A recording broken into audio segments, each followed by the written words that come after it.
Yet, these efforts remain small scale compared to the production volumes and limited harvesting window of approximately 1.5 months.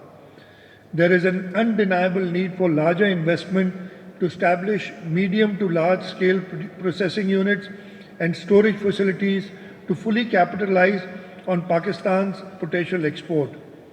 Ladies and gentlemen, the first Pakistan International Date Palm Festival is a celebration of innovation, collaboration, and excellence. It reflects the strong, enduring partnership between Pakistan and the United Arab Emirates. Following the signs of a Memorandum of Understanding in February this year, this MOU is focused on advancing agricultural research, development, and innovation, particularly in the date palm sector. The United Arab Emirates has generously contributed $6.36 million through Abu Dhabi Fund for Development to establish a state-of-the-art processing facility in Panjgur, Balochistan. I'd like to talk a little about what the government of Sindh is doing. The government of Sindh has taken several steps to uplift this vital sector.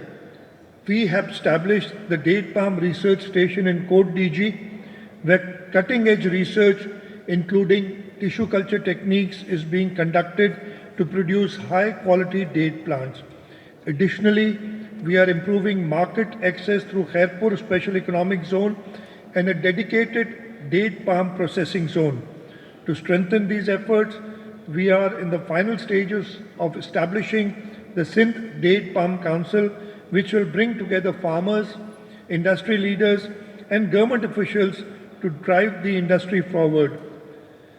To fully realize this potential, the government of Sindh is focused on developing modern processing facilities and cold storage units that will enable us to meet global quality standards.